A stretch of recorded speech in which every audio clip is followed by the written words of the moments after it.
নমস্কাৰ। বহুদিন বিৰতিৰ পিছত আপোনালোকৰ মাজত আকৌ আহিছোঁ। আজি মই অকণমান চাইল্ডহুড ডিপ্ৰেশ্যনৰ বিষয়ে আলোচনা কৰিব খুজিছোঁ।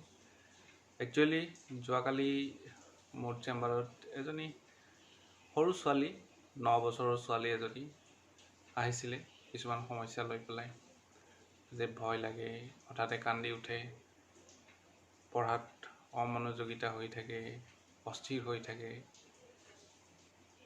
চ' তাইৰ লগত কথা পাতি পেলাই, তাইৰ পেৰেণ্টছৰ লগত কথা পাতি পেলাই মই তাইৰ চাইল্ডহুড ডিপ্ৰেশ্যন আছে বুলি ডায়েগন'চিছ কৰিলোঁ। সেই গতিকে আজি এই ভিডিঅ'টো বনাই পেলাই চাইল্ডহুড ডিপ্ৰেশ্যনৰ কথা আপোনালোকৰ মাজত অকণমান আলোচনা কৰিব খুজিছোঁ। আগতেও মই এটা ভিডিঅ' কৰিছোঁ ডিপ্ৰেশ্যনৰ ওপৰত, আপোনালোকক অকণমান ডিপ্ৰেশ্যনৰ আভাস এটা দিছিলোঁ। তেতিয়া যিটো মই ডিপ্ৰেশ্যনৰ কথা কৈছোঁ, জেনেৰেলি সেইটো আপোনাৰ যিখিনি য়ং এডাল্টছ বা এডাল্টছৰ মাজত ডিপ্ৰেশ্যনৰ লক্ষণ বা ডিপ্ৰেশ্যনৰ কাৰণ কি হ'ব পাৰে সেই বিষয়ে কৈছিলোঁ। আজি মই চাইল্ডহুড ডিপ্ৰেশ্যন বা শৈশৱত হোৱা বা এডলেচেণ্ট পিৰিয়ডত হোৱা ডিপ্ৰেশ্যনৰ বিষয়ে অকণমান দাঙি ধৰিম। এই টপিকটো ছেপাৰেটকৈ কোৱাৰ এটাই কাৰণ যে শিশুসকলৰ মাজত হতাশা খুব বৃদ্ধি পাইছে। ছাপ'জ কালিৰ ছোৱালীজনীৰ কথাকে ধৰি লওঁ, যে 9 বছৰ বয়সতে ছোৱালীজনী ডিপ্ৰেশ্যনত ভুগিছে। চ' এনেকুৱা নহয় যে অকল ডাঙৰ মানুহৰেই হ'ব ডিপ্ৰেশ্যন, তেনেকুৱা নহয়। চাইল্ডহুডৰ পৰা আৰম্ভ কৰি এডলেচেণ্ট, য়ং এডাল্ট সকলোৰে ডিপ্ৰেশ্যন হ'ব পাৰে। কিন্তু এই চাইল্ডহুডত যিখিনি ডিপ্ৰেশ্যন হয়, সেই সময়ত ডায়েগন'চিছ কৰিব খুবেই দিগদাৰ হয়।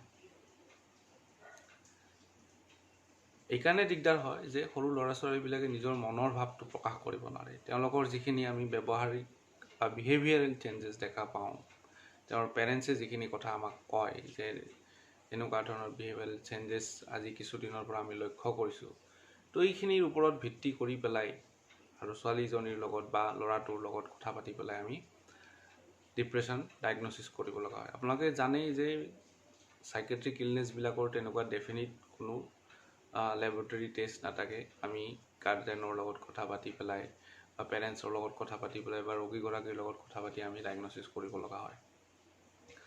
চ' সেইকাৰণে চাইল্ডহুড ডিপ্ৰেশ্যন ডায়েগন'চিছ কৰিবৰ কাৰণে খুব দিগদাৰ, আৰু ইয়াৰ ক্লিনিকেল যিবিলাক চিমটমছ আছে, লক্ষণবিলাকো অকণমান বেলেগ হয়। এডাল্টছত যেনেকৈ আমি ল' মুড পাম, ডিক্ৰিজ ইণ্টাৰেষ্ট পাম, ইজি ফেটিগেবিলিটি পাম, ইৰিটেবিলিটি পাম, ডিক্ৰিজ শ্লিপ, এইবিলাক যেনেকৈ আমি চিমটমছবিলাক পাওঁ, বা এজন এডাল্টে বা এজন ডাঙৰ মানুহে যেনেকৈ নিজৰ মনৰ ভাৱখিনি প্ৰকাশ কৰিব পাৰে, সৰু ল'ৰা ছোৱালীয়ে তেনেকৈ নোৱাৰে। চ' মানুহৰ মাজত কিছুমান মিছকনচেপশ্যন আছে যে হতাশা বা যিকোনো মানসিক ৰোগ সৰু ল'ৰা ছোৱালীবিলাকৰ নহয়। আচলতে তেনেকুৱা নহয়, যিকোনো বয়সতে যিকোনো ধৰণৰ মানসিক ৰোগ হ'ব পাৰে। আৰু এটা মিছকনচেপশ্যন আছে যে ডিপ্ৰেশ্যন হ'লে সেইটো আমি নৰ্মেলি কোপ আপ কৰিব পাৰোঁ। আচলতে তেনেকুৱা নহয়। ডিপ্ৰেশ্যন এটা বেমাৰ, আৰু এই বেমাৰৰ চিকিৎসা কৰাটো খুবেই দৰকাৰী। নহ'লে পিছলৈ গৈ কি হ'ব, এইটো চিভিয়াৰ হ'ব। প্ৰথমতে মাইল্ড থাকিব, মডাৰেট থাকিব, যদি আমি ট্ৰিটমেণ্ট নকৰোঁ চিভিয়াৰ হ'ব, আৰু চিভিয়াৰ হোৱাৰ পিছত এক জটিল সমস্যাৰ সৃষ্টি হ'ব। আৰু বহুতেই আপোনালোকে আজিকালি হয়তো গম পাইছেই যে ছুইচাইড কৰে। আত্মহত্যাৰ এটা অন্যতম কাৰণ হ'ল এই ডিপ্ৰেশ্যন। চ' সৰু ল'ৰা ছোৱালীবিলাকৰ মেল ফিমেল বা বয়জ গাৰ্লছ উভয়ৰে আপোনাৰ ডিপ্ৰেশ্যন হ'ব পাৰে, আৰু ইকুৱেল ৰেটেড হয়। এডলেচেণ্ট পিৰিয়ডত জেনেৰেলি গাৰ্লছৰ ডিপ্ৰেশ্যনৰ ৰেটটো বেছি থাকে। তো আমি যদি কওঁ যে কিবা ৰিস্ক ফেক্টৰ আছে নেকি, বা কিহৰ কাৰণে এই ডিপ্ৰেশ্যনটো হ'ব পাৰে, জেনেৰেলি যদি আমি কাৰণটো চাওঁ, তেতিয়া আমি কিছুমান বায়'লজিকেল মডেল আছে, কিছুমান চাইক'লজিকেল মডেল আছে, বা কিছুমান ছ'চিয়েল মডেল আছে। তাৰে ভিতৰত বায়'লজিকেল জেনেটিক্স যদি কাৰোবাৰ ফেমিলিত থাকে, তেতিয়াহ'লে ডিপ্ৰেশ্যন হোৱাৰ চান্সেছটো বেছি থাকে। চাইক'লজিকেল ইছ্যুজ কিছুমান থাকে, আৰু ছ'চিয়েল। এতিয়া চাইক'লজিকেলৰ ভিতৰত কিছুমানৰ আপোনাৰ থাকিব পাৰে যে এবিউজ থাকিব পাৰে, নেগলেক্ট থাকিব পাৰে বা বুলিং থাকিব পাৰে।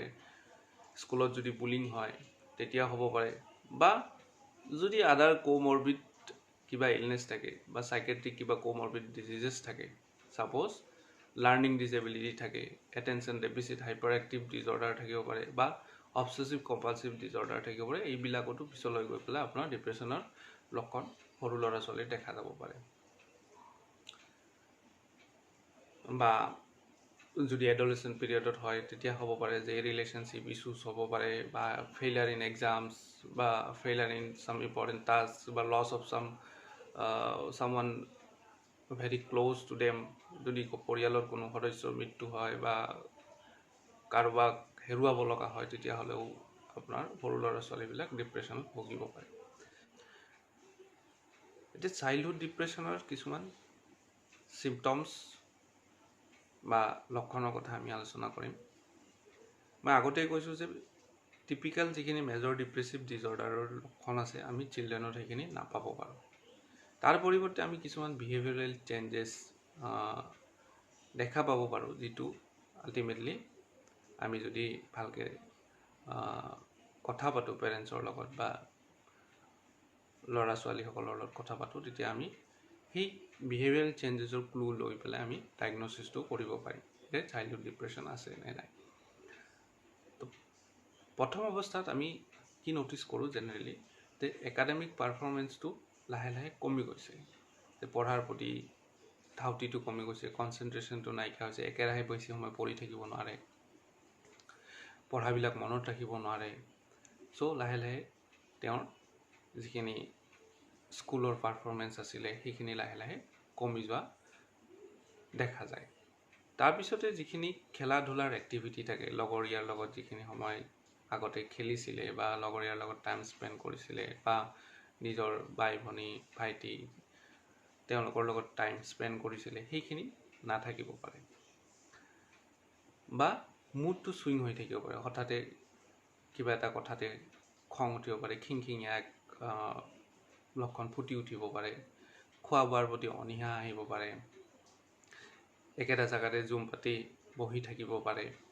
বা কেতিয়াবা কি দেখা যায় যে খুব বেছি আজিকালি দেখা যায় যে ডিপ্ৰেশ্যনত, চাইল্ডহুড ডিপ্ৰেশ্যনত খুব বেছি ল'ৰা ছোৱালীসকলে মোবাইল ইউজ কৰে বা টিভি চাই থাকে, ইণ্টাৰনেট ইউজ কৰে।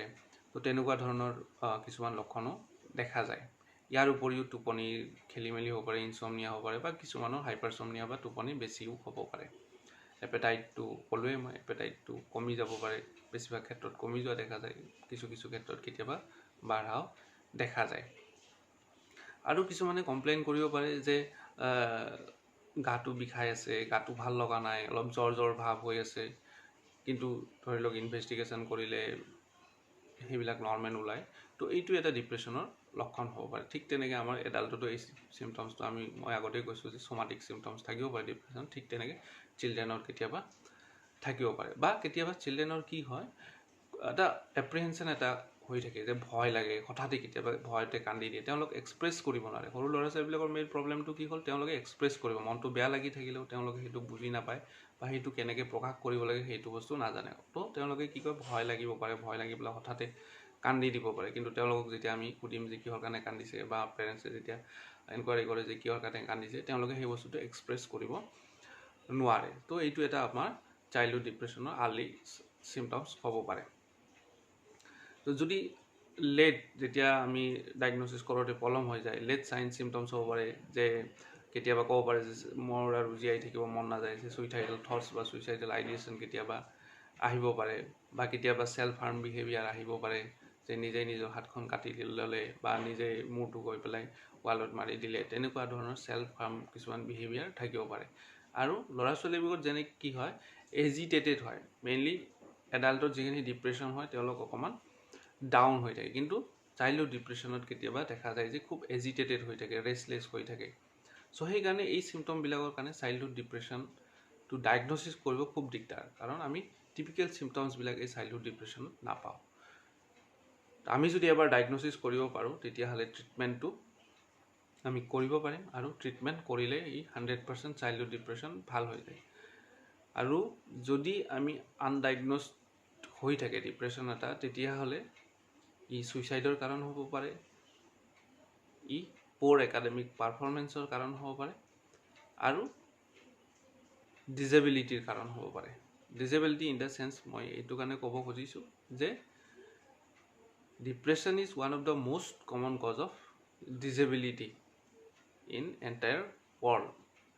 যে আপোনালোকে জানে শাৰীৰিক ডিজেবিলিটি যে ব্লাইণ্ডনেছ আছে, ডিফনেছ আছে, এইবিলাক ডিজেবিলিটিৰ নিচিনা ঠিক ডিপ্ৰেশ্যনো এটা one of the most common cause of disability. So' সেইকাৰণে আমি অতি সোনকালে যদি ডায়েগন'চিছ কৰিব পাৰোঁ ডিপ্ৰেশ্যনটো, আমাৰ এই সমস্যাবিলাক আমি নাইকিয়া কৰিব পাৰিম। আৰু এজন শিশু বা আপোনালোকৰ নিজৰ ল'ৰা ছোৱালী বা চিনাকি ল'ৰা ছোৱালী যাৰ চাইল্ডহুড ডিপ্ৰেশ্যনত ভুগি আছে, তেওঁলোকে এটা সুস্থ জীৱন এটা জীয়াই থাকিব পাৰিব।